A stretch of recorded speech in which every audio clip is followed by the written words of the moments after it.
that was me painting a broad stroke without going into detail, and then giving you two nuggets that I want to drop along the way with the making a millionaire kid, raising millionaires, and figuring out how to pay half price for college. Because my mission in life now is to make sure that the next generation gets to live the American dream. And whether or not you agree, whether or not you like it, the American dream still exists. The goalpost is just moved. And it's the parents who need to be doing the planning for their kids to live that dream.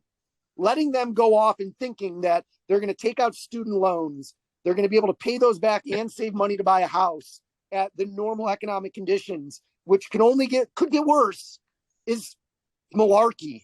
I mean, that's a really technical word, right? Malarkey. It's just not going to happen. So if we as parents or grandparents step up just a little bit early enough in their age, we can change the outcome, not just for them, but for the American society. I'm going to stop there, take a break. That was a lot. We can start hitting any of those head points however you want, Damien. No, man, you're, I knew the minute we pulled the gasket off, you were going to be like, we are going. So I just had my B energy. These things are awesome. So I'm ready to rock and roll. I do want to add that I support what you say. This is not financial advice either. I am clearly not a financial advisor, but it's what I've told all my kids as well, and everybody in my family. I mean, they say that I don't shut up about it. Well, and obviously in bull markets, I'm talking more about it than in bear markets, right? I think we all fall into that. But I think I totally support, if you own one Bitcoin, the prospects for what that will be worth over the next 10, 20 years is pretty incredible. And based on my belief of that, the price of it now is ridiculously low. It's not as low as it has been at one time, but I mean, sitting at around, what is it, 25, 26 or something like that today? Yep. I mean, I totally support that. But I also, and I've already had experience doing this, I've been able to borrow against that asset so that I can put that money to work and I can make returns off that money without having to sell the asset, without creating a taxable event as far as like with regards to the Bitcoin asset sale. I borrow against it and I pay it back through my earnings. It's actually an amazing thing, this DeFi. Absolutely. When we talk about Bitcoin, there can be all of the fundamental agreement on its capabilities as an economic driver or an engine of an overall economy. If you believe that it is going to be the currency of the future, that's great. I don't actually care in the short term whether or not that happens. What is on the horizon that gets me excited about Bitcoin? Well, that's an ETF. And a spot settled US-based ETF in Bitcoin will cause Bitcoin to go above $100,000. Where does that theory come from? Well, it's not a theory. It's actually measurable. How is it measurable? You can look at the 1-year trajectory of the price of gold at the time that the first spot traded gold ETF was introduced. And you can assume, based on models and valuations, that it has the same economic opportunity that gold had at the time.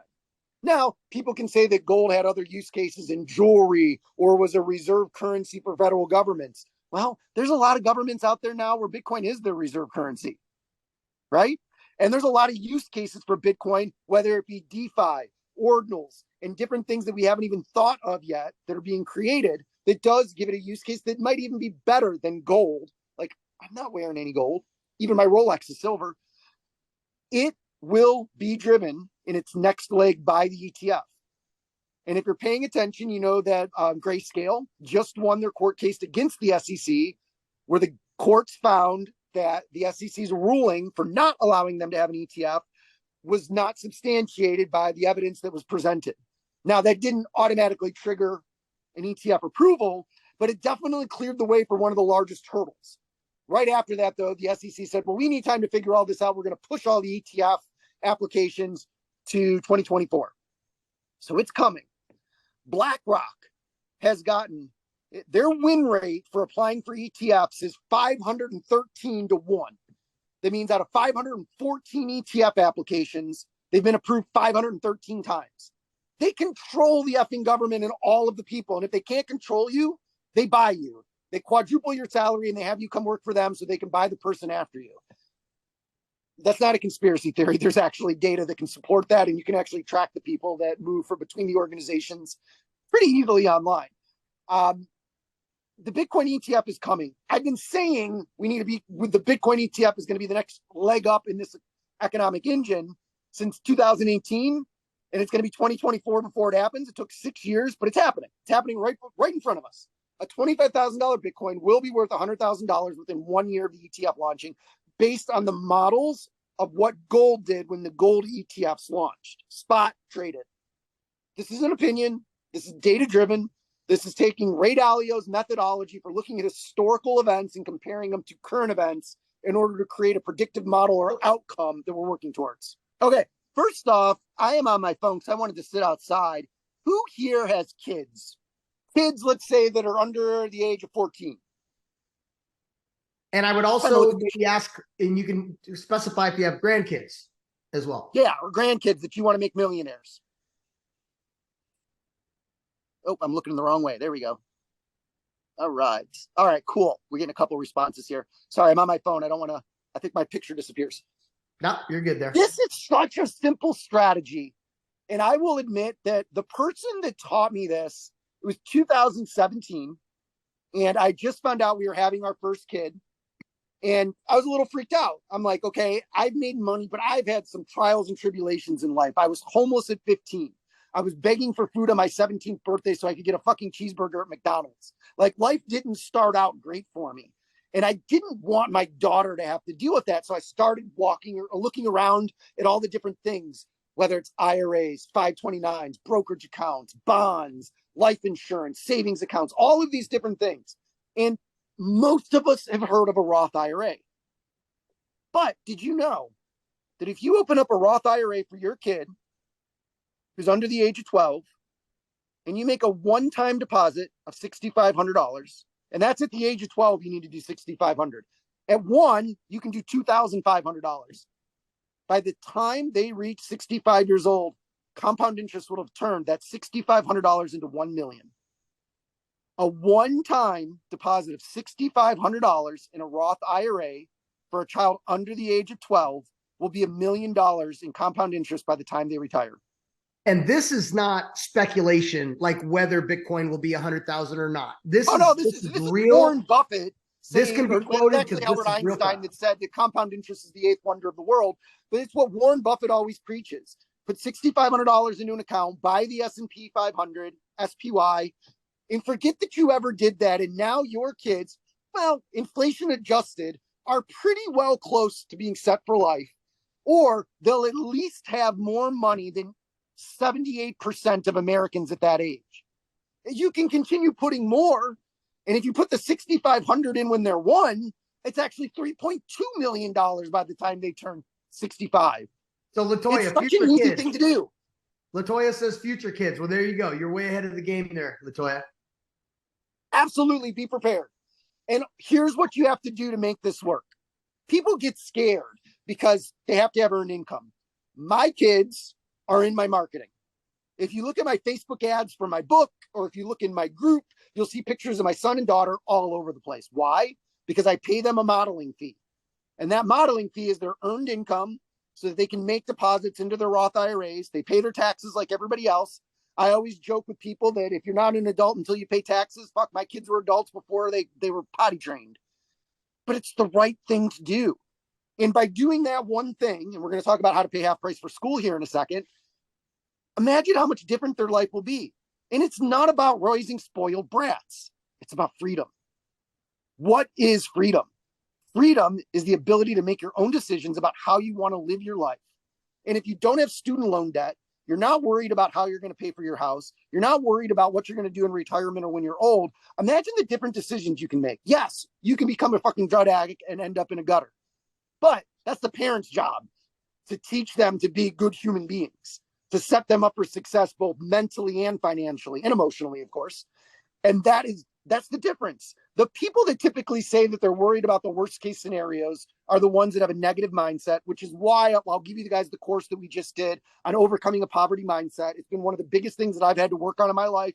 And I am still to this day, no matter how much money I have, struggling with the poverty mindset and working with a counselor on it. I decided to finally write a book on the topic to put everything that I had out there to try to help other people. But you can hear it in a person's voice.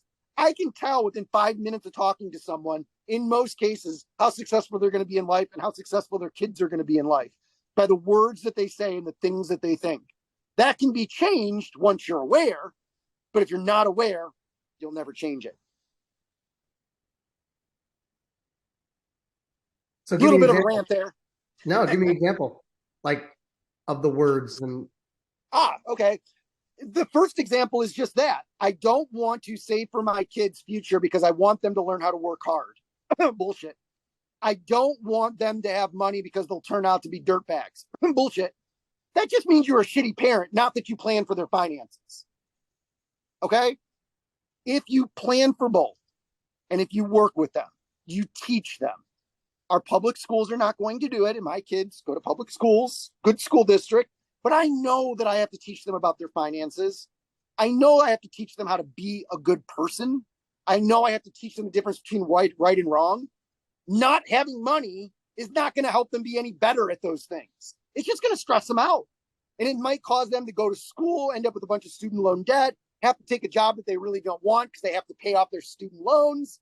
Then they won't be able to save to buy a house. Now they're living on your couch till they're 35. They don't have kids. They don't get married. Like, it's a snowball effect. Imagine if you could take all of that stress away from them with a one-time deposit of $6,500 this year into a Roth IRA.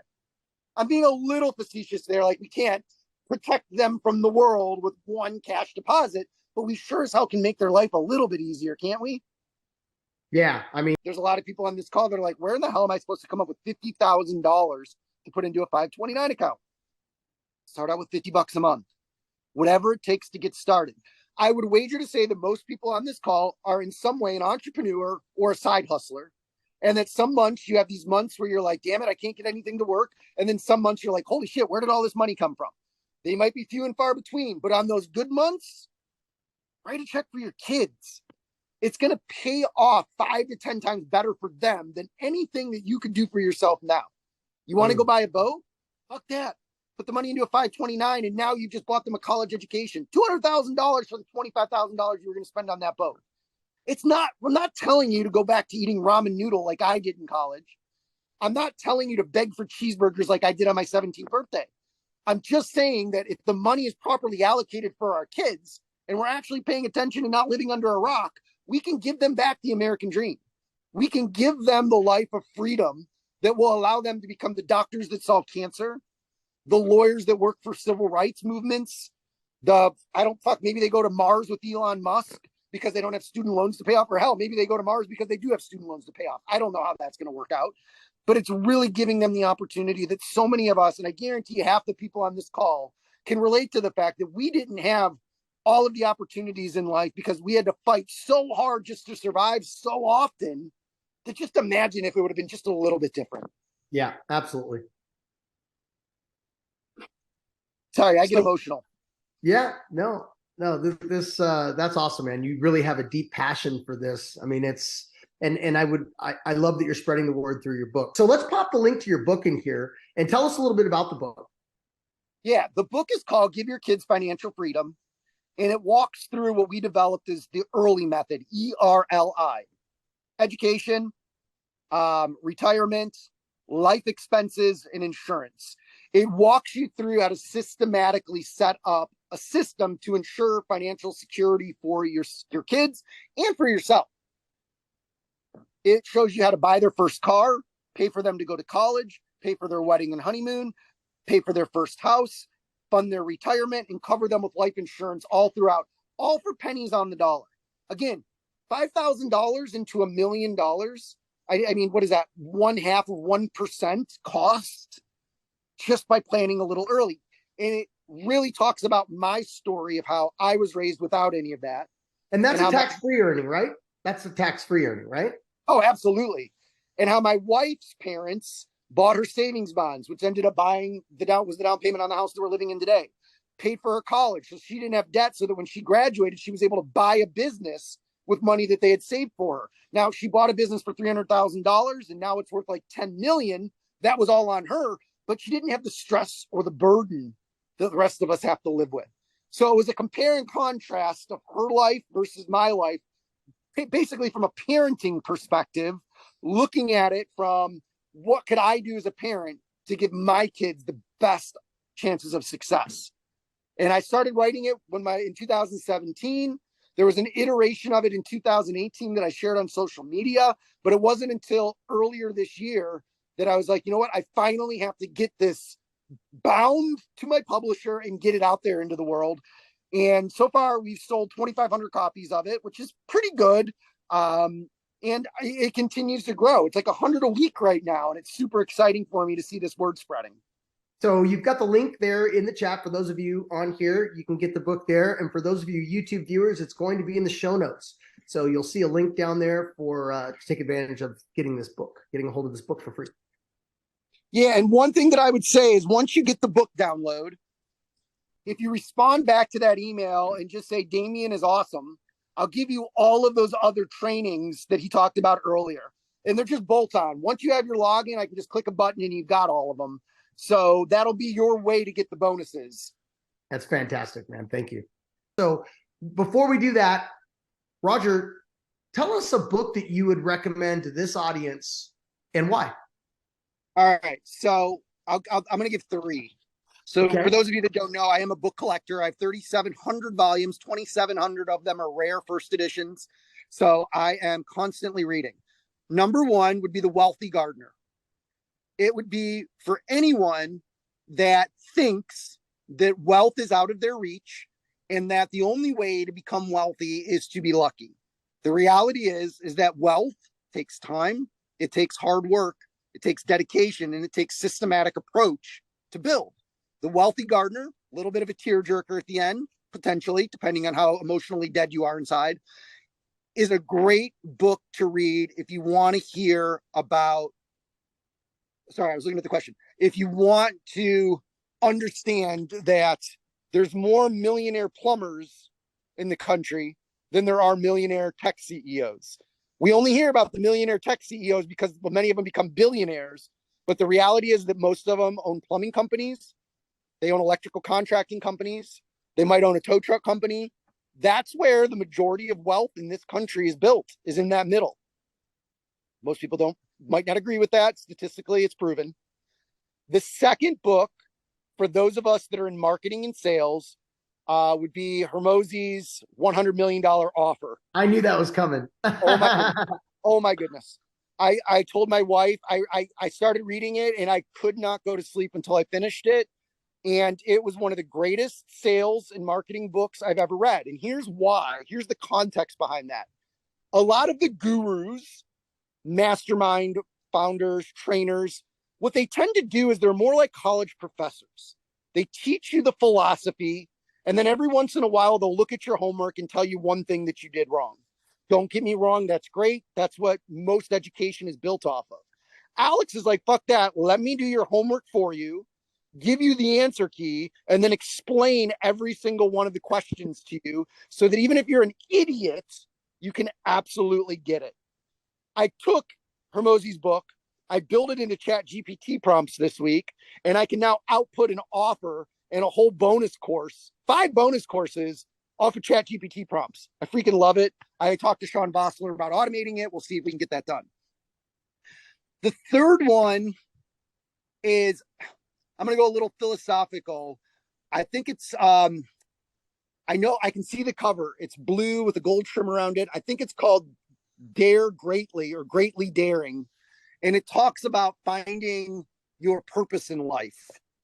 It could be a close tie to a book called The Second Mountain, or even a Letting Go by Dr. Hawkins. All 3 of them have fairly similar philosophies throughout them.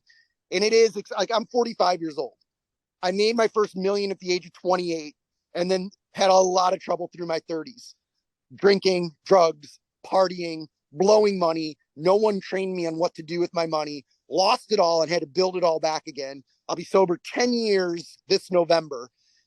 The second mountain is the idea that once you reach that pinnacle of what you think success is, you typically fall off a little bit.